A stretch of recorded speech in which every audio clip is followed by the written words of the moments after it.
Hi friends, నేను మీ Rajeshwari. Welcome back to our channel. Om Lakshmi నారాయణాయ నమః. ఓం శ్రీ వరలక్ష్మీదేవియే నమః. ఫ్రెండ్స్, ఈరోజు వీడియోలో ఆడవాళ్ళకి ఎంతో ఇష్టమైన పండుగ అండి వరలక్ష్మి వ్రతం. ఈ వరలక్ష్మి వ్రతాన్ని ఎప్పుడు వచ్చింది? ఈ 2026 సంవత్సరంలో వరలక్ష్మి వ్రతం ఎప్పుడు వచ్చింది? అలాగే వరలక్ష్మి వ్రతానికి పూజకు మంచి సుముహూర్తం ఇలాంటివి ఈ వీడియోలో తెలుసుకుందాము. మనకి ఈ వ్రతం వచ్చేసి ఈ పండుగను తెలుగు రాష్ట్రాలే కాదండి, ఆంధ్రప్రదేశ్, తెలంగాణ రాష్ట్రాలతో పాటు కర్ణాటక, తమిళనాడులో మహిళలు భక్తి శ్రద్ధలతో జరుపుకుంటూ ఉంటారండి. అష్టలక్ష్మి అనుగ్రహం కోసం, కుటుంబ సౌభాగ్యం మరియు సిరి సంపదలు కలగాలని ఈ పూజను ఆచరిస్తూ ఉంటారు. మనకి ఈ పూజకు కలశ స్థాపన ఇంపార్టెంట్. కొంతమంది కలశం లేకపోయినా సరే ఈ వరలక్ష్మి వ్రతం పూజ చేసుకోవడం చాలా మంచిదండి. వ్రతాన్ని ఆచరిస్తే ఇంకా మంచిది.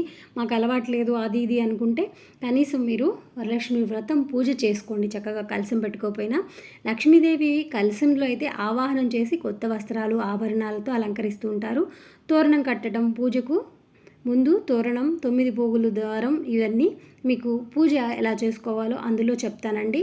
మనకి ముహూర్తము ఇంపార్టెంటు. అలాగే మనకి అసలు ఎప్పుడు వచ్చింది ఈ వరలక్ష్మి వ్రతం అనేది ముందుగా తెలుసుకుందాం. ఈ వ్రతం వచ్చేసి 2026 సంవత్సరం ఆగస్టు 21 శుక్రవారం నాడు జరుపుకుంటారు. శ్రావణ మాసంలో పౌర్ణమికి ముందు వచ్చే శుక్రవారాన్ని అత్యంత పవిత్రమైన రోజుగా భావిస్తారు. కాబట్టి ఈ రోజున, ఈ ఆగస్టు 21వ తారీఖు శుక్రవారం రోజున వరలక్ష్మి వ్రతం చేసుకోవాలండి. ఈసారి ఇంకొక ఇంపార్టెంట్ ఏంటంటే, మనకి 3వ శుక్రవారము 28వ తారీఖు పౌర్ణమితో కలిసి వచ్చిన శుక్రవారం ఉందండి. మీకు 21వ తారీఖు వరలక్ష్మి వ్రతం చేసుకోవడం కుదరకపోతే 28వ తారీఖు అయినా ఈ వరలక్ష్మి వ్రతాన్ని ఆచరించవచ్చు. అయితే ముందుగా పౌర్ణమికి ముందుగా వచ్చే శుక్రవారాన్ని మనం వరలక్ష్మి వ్రతంగా చేసుకోవాలి. ఇక మనకి ఈ ముహూర్తం వచ్చేసి సింహలగ్నంలో ఉదయం 6:29 నుండి 8:46 వరకు మంచిదండి. సింహలగ్నంలో ఈ కలశ స్థాపన చేసుకుంటే మంచిది.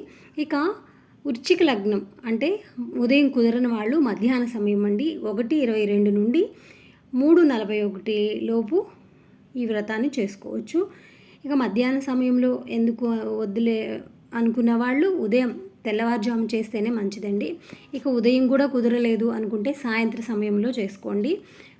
5:30 ఆ సమయంలో స్టార్ట్ చేసుకొని చక్కగా పూజ చేసుకొని వ్రతాన్ని ఆచరించి, రాత్రి సమయంలో చేసుకుందాము వ్రతం అనుకున్న వాళ్ళు ఉదయం అంతా ఉపవాసం ఉండి చేసుకోవాలండి. కాబట్టి తెల్లవారుజామునే వ్రతం చేసుకొని సాయం సమయంలో చక్కగా ఆడవాళ్ళ ముత్తైదువులందరినీ పిలిచి తాంబూలాలు, వాయినాలు ఇచ్చుకోవచ్చు. బాయ్ ఫ్రెండ్స్, మరొక వీడియోలో కలుసుకుందాం. ఈ వరలక్ష్మి వ్రతం గురించి, ఈ పూజ గురించి మరికొన్ని వివరాలు మరొక వీడియోలో వివరంగా తెలుసుకుందాం. బాయ్ ఫ్రెండ్స్, నమస్తే.